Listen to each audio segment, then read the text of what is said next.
স্বাগত দীপ্ত বাণিজ্য সংবাদে, সাথে আছি আমি ইশরাত সুমা।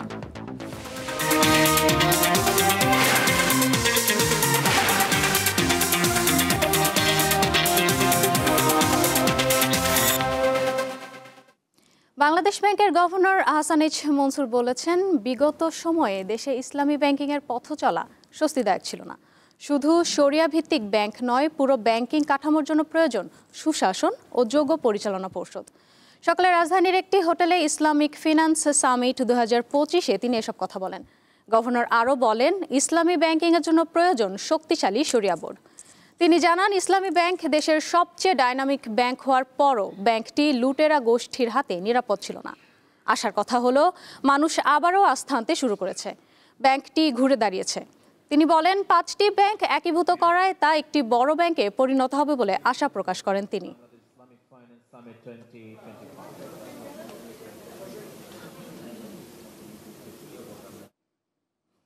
দেশের প্রধান পুঁজিবাজার ঢাকা স্টক এক্সচেঞ্জে আজও সূচকের পতনের ধারা কাটিয়ে ওঠা সম্ভব হয়নি। সপ্তাহের প্রথম কর্মদিবসের প্রথম আড়াই ঘন্টায় সূচক 54 পয়েন্ট কমে 4,648 পয়েন্টে দাঁড়িয়েছে। দাম কমেছে 234টি কোম্পানির শেয়ারের, বেড়েছে 93টির, অপরিবর্তিত রয়েছে 45টি কোম্পানির শেয়ারের দাম। প্রথম আড়াই ঘন্টায় লেনদেন হয়েছে 145 কোটি টাকা শেয়ার। বৃহস্পতিবার সপ্তাহের শেষ কর্মদিবসে লেনদেন হয়েছিল 383 কোটি টাকা শেয়ার। এদিকে চট্টগ্রাম স্টক এক্সচেঞ্জে আজও লেনদেনের সূচকে পতন চলছে।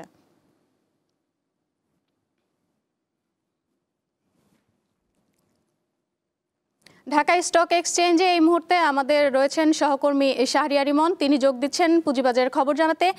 ইমন, দেশের প্রধান পুঁজিবাজারে সূচকের টানা পতনের কারণ কি এবং সংশ্লিষ্টরা কি বলছেন?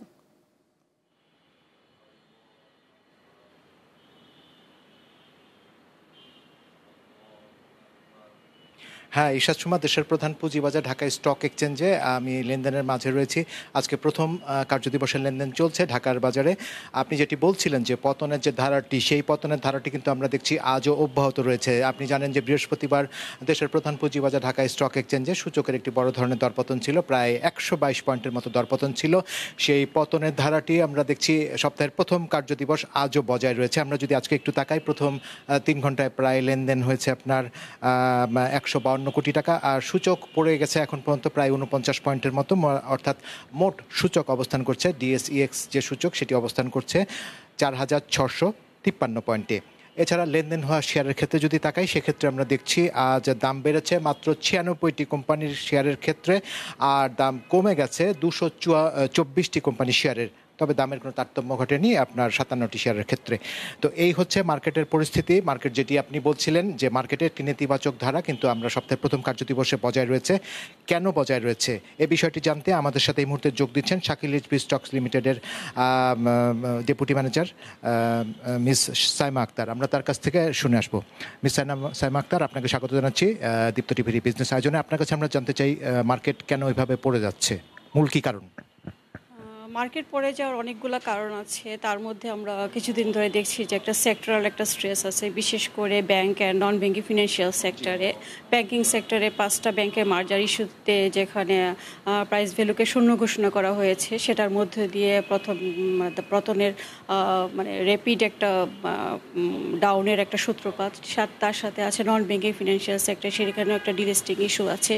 যদিও বাংলাদেশ ব্যাংক শূন্য ঘোষণার সাথে সাথে গভর্নমেন্ট থেকে কিছু ইনিশিয়েটিভ নেওয়া হচ্ছে আশা করছি, বিশেষ করে আমানতকারীদের ব্যাপারে তো বাংলাদেশ ব্যাংক অ্যাকশন নিবেই, সেখানে বিনিয়োগকারীর ব্যাপারে বাংলাদেশ গভর্নমেন্টের পক্ষ থেকে একটা বিশেষ প্রণোদনা আসতে পারে, সেরকম একটা রিউমার আমরা শুনতে পেয়েছি। সেরকম একটা ইঙ্গিত পাচ্ছেন আসলে আপনার? না, বাংলাদেশ ব্যাংকের একজন বিশেষ প্রতিনিধির মাধ্যমেই।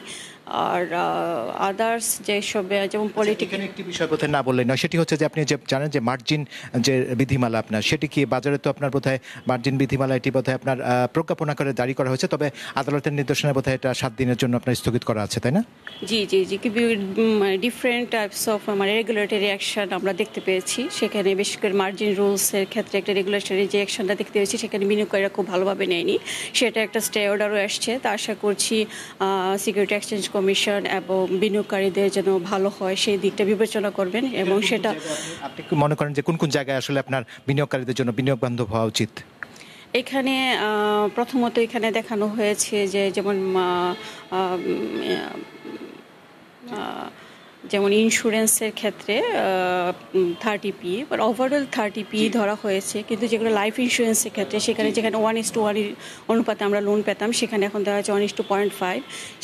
যেখানে দেখানো হতো যে মার্জিন কল আমরা করতে পারতাম 150-তে, এখানে এখন 175-এ, এবং ফোর সেল করতে হবে এখন 150-তে, সেটা টাইম দেওয়া হয়েছে অনলি অনেক কম সময় এখানে দেওয়া হয়েছে আর কি আপনার ডেজ। সেটা খুবই কম। বিনিয়োগকারীরা প্রথমতই ওরা অনেক আপসেট হয়ে পড়েছে এবং ফোর্স সেল করছে, কোম্পানিগুলো ফোর্স সেল করছে তাদের লিকুইডিটি ক্রাইসিসটা দূর করার জন্য। এটা একটা ইম্প্যাক্ট পড়েছে। তারপর নতুন কোনো বিনিয়োগকারী যে আকৃষ্ট হবে সেরকম কোনো ইনভেস্টর আকৃষ্ট করার মতো তেমন কোনো সুযোগ সুবিধা তৈরি করা হয়নি। যেমন স্টুডেন্টরা আসতে পারবে না, গৃহিণীরা আসতে পারে না। আমি একজন মেয়ে, আমরা যেমন মার্কেটে ইনভেস্ট করতে পারি সেরকম কোনো গৃহিণী যাদের প্রপার সোর্স অফ ইনকাম আছে তারাও আসতে পারবে না। অবসরপ্রাপ্ত কর্মকর্তা যারা অনেক সময় বাসায় বসে থাকে, বাসায় ইনভেস্ট করতে চায়, ইন্টারেস্ট ফিল করে ক্যাপিটাল মার্কেটে, তারা আসতে পারবে না। সেখানে বিনিয়োগের সুযোগটা একটু কম, এই মার্জিন রুলের মাধ্যমে একটু স্থগিত হয়ে যাবে। এখানে সেক্ষেত্রে আপনি মনে করেন যে এই জায়গাগুলোতে আসলে আপনার কাজ করা দরকার বা এই জায়গাগুলোতে সংস্কার করার একটা সুযোগ থাকবে? জি, এখানে সংস্কার করার সুযোগ আছে, আর সময়টা খুবই কম দেওয়া হয়েছে মার্জিন অ্যাডজাস্ট করার জন্য। যেহেতু কন্টিনিউয়াস একটা ডাউনফল হচ্ছে, সেই ক্ষেত্রে যদি এই মুহূর্তে এত অল্প সময়ের মধ্যে ওদেরকে আবার ফোর্স সেল করতে হয় সেখানে ওদের অনেক ক্ষতি হয়ে যাবে। ইরশাদ সুমা, আসলে যেমনটি শুনছিলেন দেশের প্রধান পুঁজিবাজারে সপ্তাহের শেষ কার্যদিবসের লেনদেন চলছে। আমরা লেনদেনের মাঝামাঝি রয়েছি, যদিও আজও আপনার মন্দাভাব বিরাজ করছে দেশের প্রধান পুঁজিবাজারে। তবে 1.5 ঘন্টা পর আমরা বুঝতে পারবো পুঁজিবাজারের সবশেষ কি পরিস্থিতি দাঁড়ায়। সুমা, আমার হাতে এখন পর্যন্ত এতটুকু ছিল পুঁজিবাজার থেকে। ইমন, আপনাকে ধন্যবাদ। জানাবো পরবর্তী সংবাদ। আমদানি করে দাম কমানোর বিষয়ে সরকারের হুঁশিয়ারির পরও কোনো প্রভাব পড়েনি পেঁয়াজের বাজারে। 2 সপ্তাহ আগে 65 থেকে 70 টাকায় বিক্রি হওয়া পেঁয়াজ এখন 120 থেকে 140 টাকায় ঠেকেছে। দাম কিছুটা কমে 110 টাকায় বিক্রি হলে তা আবারও বাড়ছে। পাইকারি বাজারে 40 কেজির বস্তায় 200 টাকার মতো আবার বেড়েছে দাম বলে জানিয়েছেন ব্যবসায়ীরা। এ কারণে আজ থেকে পেঁয়াজের ঝাঁজ আরও বেড়ে যাওয়ার শঙ্কা দেখা দিয়েছে। এদিকে দিনাজপুর হিলি বন্দর দিয়ে পেঁয়াজ দেশে আসতে আরও 1 সপ্তাহ সময় লাগতে পারে বলে জানা গেছে। আর এ কারণে সেখানেও বাড়তি দামে বিক্রি হচ্ছে পেঁয়াজ। পেঁয়াজ আমদানির সবশেষ খবর জানতে চলে যাচ্ছি দিনাজপুরে। সেখান থেকে যুক্ত আছেন সহকর্মী সুলতান মাহমুদ। সুলতান, আমদানি করা পেঁয়াজ দেশে ঢুকতে কেমন সময় লাগতে পারে এবং পেঁয়াজের দাম সহ সার্বিক বিষয় আমাদের জানাবেন।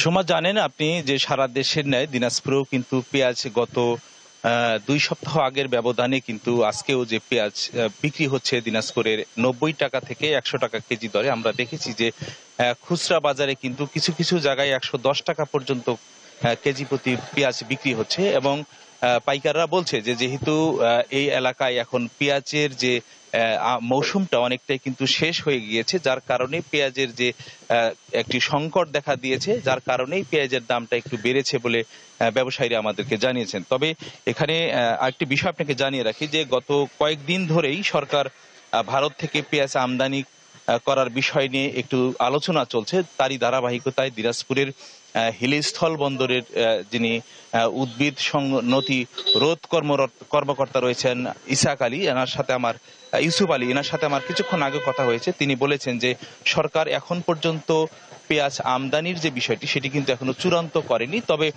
আলোচনা চলছে। যদি সরকার সম্প্রতি সময়ের মধ্যেই যদি এলসি বা পেঁয়াজ এলসি করার অনুমতি প্রদান করেন, তাহলে কিন্তু ব্যবসায়ীরা তারা এই বন্দর দিয়ে পেঁয়াজ আমদানি করার অনুমতিপত্র পেলেই কিন্তু আমদানি করতে পারবে।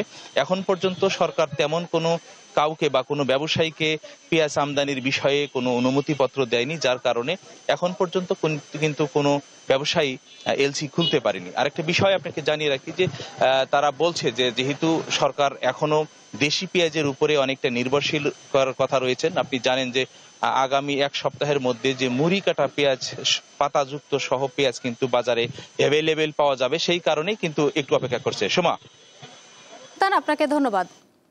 বিশ্ববাজারে দাম কমার পর দেশের বাজারেও কমেছে স্বর্ণের দাম। সবচেয়ে ভালো মানের স্বর্ণের দাম প্রতি ভরিতে 5,519 টাকা কমেছে বাংলাদেশ জুয়েলার্স অ্যাসোসিয়েশন বাজুস।